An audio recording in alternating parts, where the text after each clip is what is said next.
Hello, everyone, to another episode of Podium Stories. Today we have a very special guest in the building. His name is Robert Bob Geller. He's an entrepreneurial communications executive and content marketing expert with deep experience leading diverse launch, rebranding, and turnaround initiatives.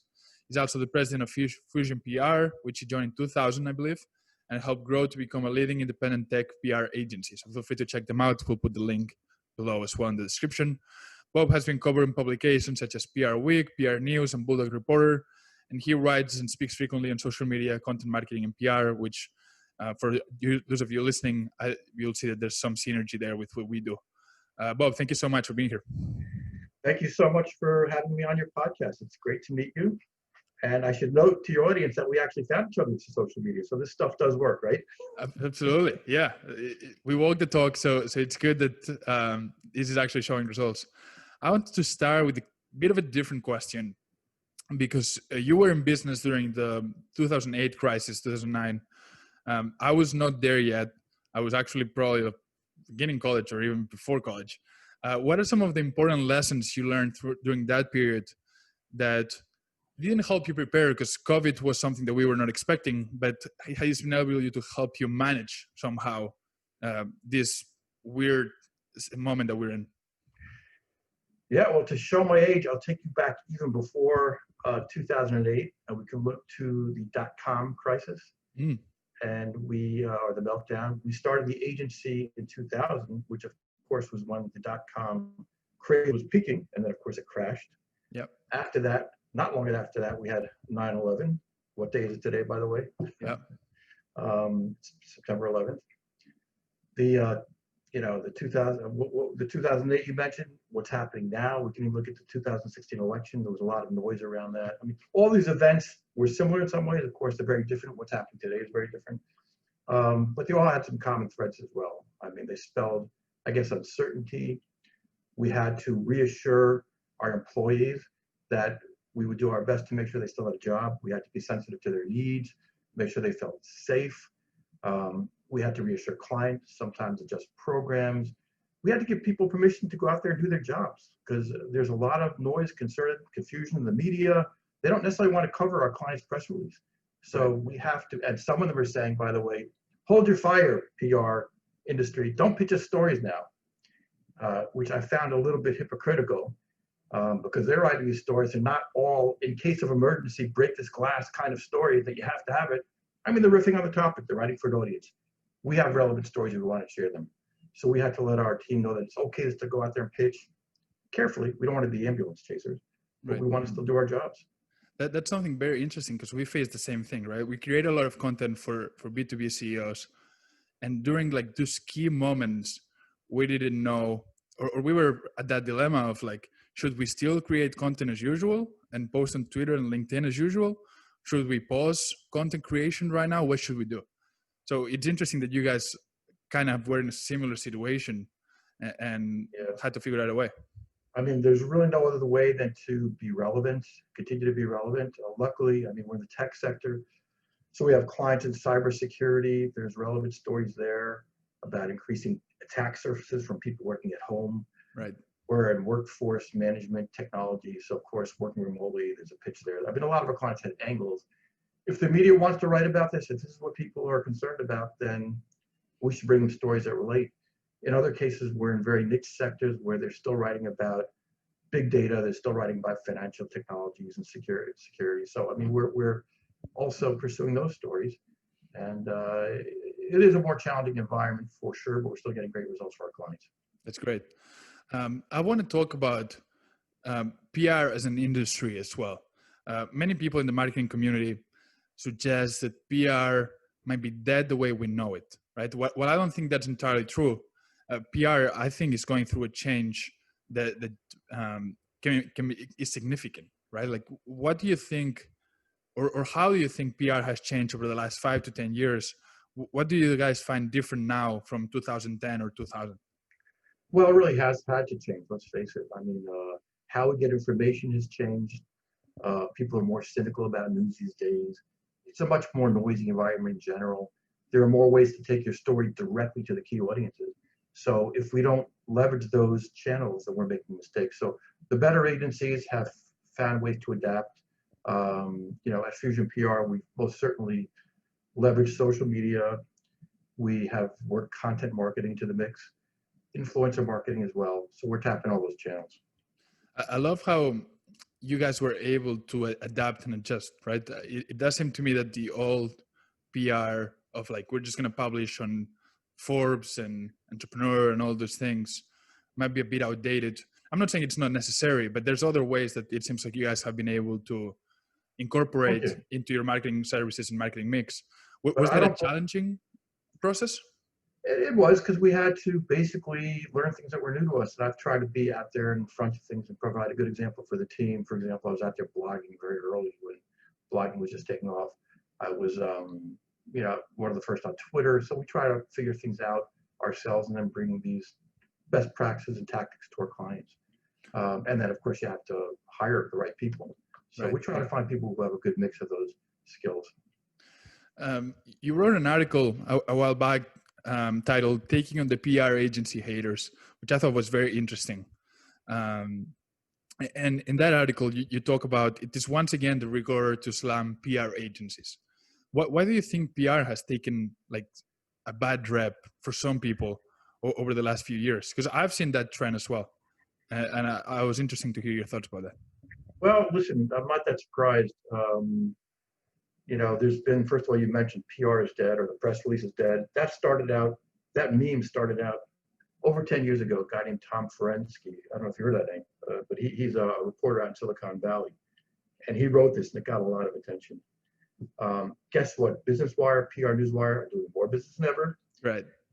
Job growth is just fine in PR, so it's doing well. As an industry, I don't think we've done a great job. We're our own worst clients. So it's a misunderstood industry, let's face it. There are some bad actors out there. Pitch spam continues to be a problem. And I know because I'm a blogger, maybe you get pitches too as a podcaster. Oh, for sure. Misdirected, they're terrible. And it just makes me feel bad for the profession. So part of the reason I launched my blog was to help the industry, explain the industry, provide good PR for the PR industry. But it's something I think we need to address as an industry. And again, the better shops, I think, have found a way to be smarter about how they approach the media and tap other channels.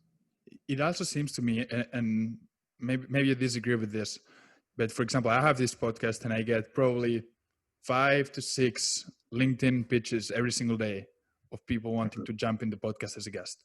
And it's all about them. They don't care about who my audience is. It's not personalized. It's a copy-paste automated message. I know. It's terrible. It's terrible. It's funny, by the way. Sometimes I call their bluff because sometimes I actually get a decent pitch. Right. And then they probably open the email, my reply. They say, wait a second, this is for Flax Revenge. That's my blog, by the way. Right. And I don't hear from them again. So it's terrible. It's awful. But it seems to me that since it seems like the barrier of entry right now for PR agencies is very low.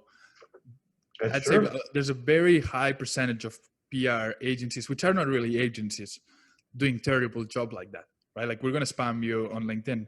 But if you really actually care and take the next step, it seems like you can differentiate yourself as a PR agency compared to the rest of them in your competition. Would you say that is something you've seen as well?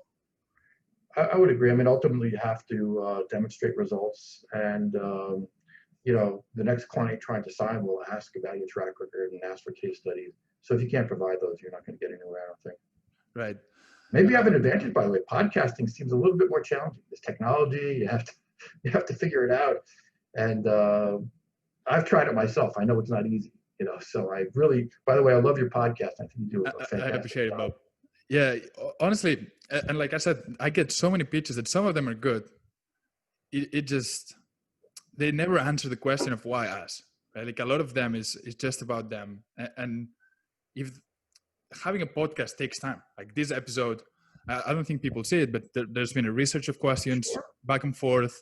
Sure. So it's hard for me to invest time myself into a guest that hasn't like pitches just about himself and doesn't offer any value on the other side. But like I said, it is what it is. And people who do it right, I'm obviously happy to have them and bring them on. That's great. Well, it looks like you're on you're have a good bunch of podcasts out there and you're keeping a good rhythm on it. So that's great. Yeah, I love it. It's one of my favorite times of the week, having one or two episodes for sure. And by I the way, wanted I'm to, sure you find, like me, probably through doing this, you learn, you meet nice people, you learn things. So they're great. yeah, it's like reading books, but talking straight to the author. That's how I always say about it. It's a good learning experience. It's more selfish endeavor than anything else, to be honest. At the end of the day, I wanted to ask you about PR that's pay for performance. So it's something that I saw as a trend, but I'm wonder what are the drawbacks that people don't see on pay for performance PR. Well, where do I start? I mean, first of all, I haven't seen any good examples. So I remain a cynic until I see good examples. And listen, we'll adapt and adjust if we think it's a good way to go. I think the problem is there's no commitment. It's very transactional. And some things take time. So if it's pay for performance, there's no incentive to invest the time to develop the assets that'll help you over the long term, develop the media relationships. It's not all about the article. It's about developing the relationships too. So the reporter will come back to you time and again. I think those are the primary drawbacks. On the other side, looking at, so on the client side, there's no skin in the game really, Right. which is good for them, I admit. They pay for when they get the results. Who wouldn't like that? But where does that fall apart? On the agency side, they're taking all the risks. So they're going to go where they're going to get results. So if they take you on, but they get a client who suddenly is more press-worthy and they can make more money, they're going to forget about you. Right. So I don't know. I'm very skeptical about that. Absolutely.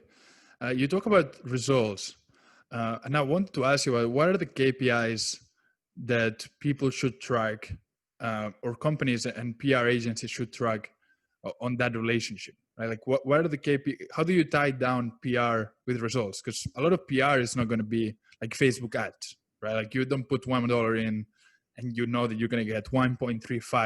Exactly.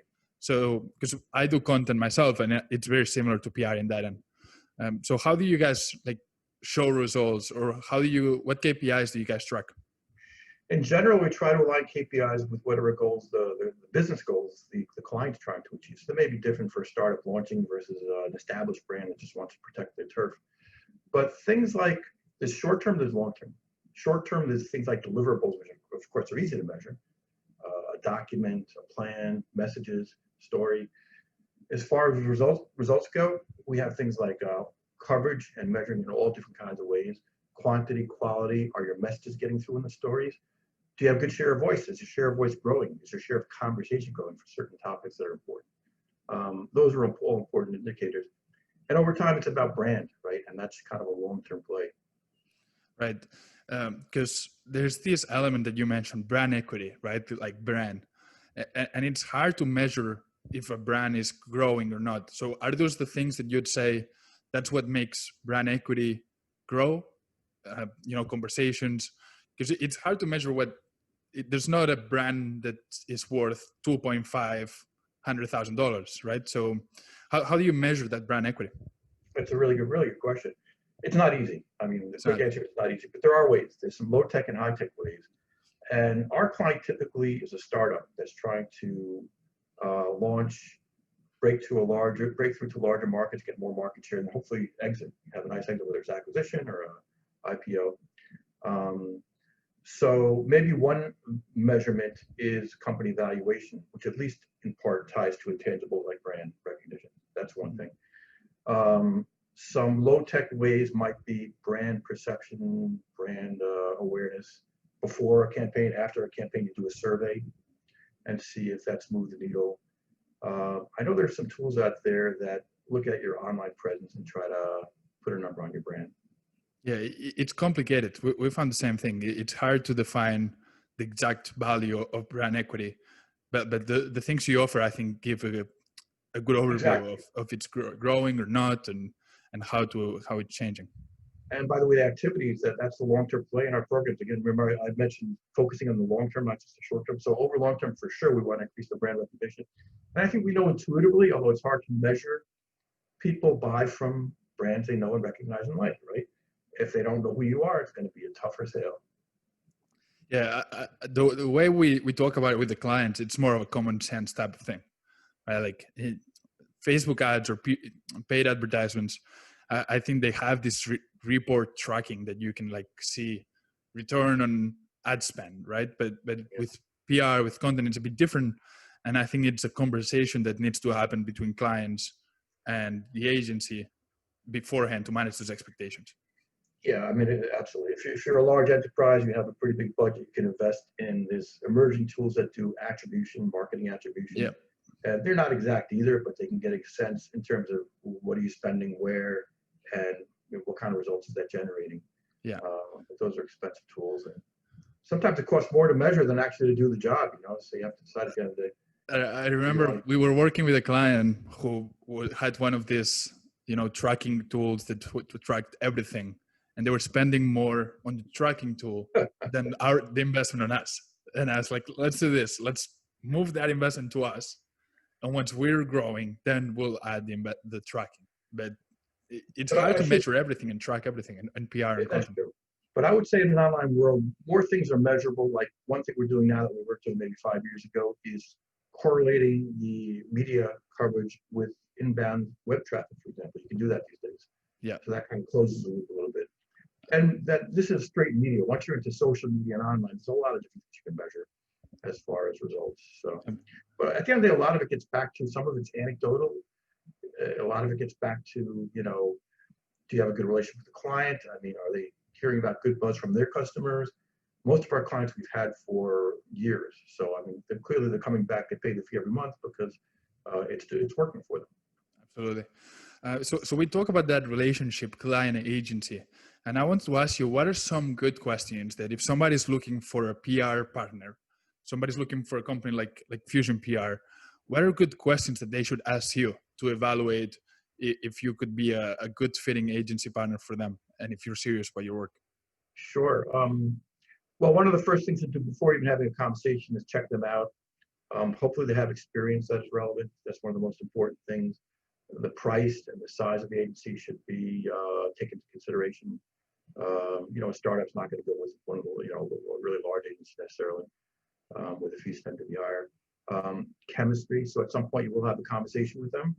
You'll kick their tires a little bit and see how they think. You'll explain what you're doing. Hopefully they'll come back with a proposal, which of course they don't charge for the proposal.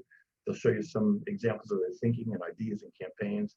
You should meet the team, most definitely. You don't want to just meet the top brass, but they should hopefully present their team and get a chance to see if the person you'd be working with every day is smart and can do the job. I like that. That's something that I'll add to my end, because on our sales conversations, I'm usually the person that they meet. So it's a good idea to bring in the person that they'll be working day to day, the brand manager. I think I'll steal that from you, Bob. Oh, please. Great. So I have a couple more questions, if we can get to them. The first one was, where do you see the attention trending towards in the future? So do you see a future where PR focuses more on podcast tours, private newsletter sponsoring, or do you think there's still the large publications that will remain consistent as the go-to place for PR? I think large media, big media, however you define it. Why don't we call it, we use different terms, top tier, major media. Yeah, top tier, yeah. But a lot of times that refers to the major dailies, the newspapers, the TV stations, the networks. Those are, let's face it, those still have some influence. They're harder and harder to get, but they are still important. You're asking a good question, though, where else? And it's not easy to guess at. I mean, what I would say is going to continue to be, I think for some time, a very fragmented and noisy landscape. And, sometimes the best strategy is to zig when others are zagging. Try to get there first, right? Marketers tend to move in like a herd, right? So content marketing is hot. Everybody jumps into content marketing. Suddenly it's not working so well. So if you could be a little bit ahead of the curve, and, the key thing is to pay attention where your customers are likely to be, go there. I mean, we're a tech shop, so and mostly B2B, so we're probably not going to go to TikTok. Right. But some of the channels you mentioned, I think are great ideas, like podcasts. Absolutely. We're doing more, placing our clients on podcasts, and newsletters, I think, are also a great idea. Yeah, I guess it's going where there's underpaid attention, undervalued, right? Like exactly. Niches of audience. Moneyball approach, exactly. To marketing. I have one final question. I had the chance to check out your blog. You've been writing there for a long time. Why is content and building your so-called personal brand something that you've been mindful about and that you've invested time into? Well, I started just to figure out this blogging thing that seemed to be, getting to be very exciting back in, I think, 2008, something like that. So I wanted to figure it out, try to learn by doing. But it's helped me, I'd say, it's not like a major blog, Right. it's not I'm not selling advertising, I'm not getting rich on it, but it's helped me stay ahead of things. Kind of, I focus on topics that are important to my clients and hopefully to the industry. Met some very interesting people, have been able to learn from them and share my knowledge with those who come to the blog. So I'd say it's a great experience, and again, help me meet great people like yourself. We met through, well, first it was a guy named Neil Schaefer who runs conferences. He had me as a speaker there. I did some writing for him, and he liked my blog. I met Mitchell Levy on Thought Leader Life, and I think that's where he saw me. Yeah. Right. Yeah. And so it all kind of works. And like you said, you're having a similar experience where you're. Absolutely. Bob, like I said, I really appreciate your time. Thank you so much for joining us. It's been a pleasure to have this conversation with you. My pleasure. Thank you. And it's been a great episode, been super helpful. And I do think there's a lot of synergies and points that we're in touch in terms of content creation and PR. Absolutely. You've offered a great version of PR that I think people will appreciate. We'll link below in the description to your blog, Fusion PR website. But once again, thank you for being here. Thank you for having me on, and look forward to staying in touch. Take care. Take care. Be well. Bye-bye. All right.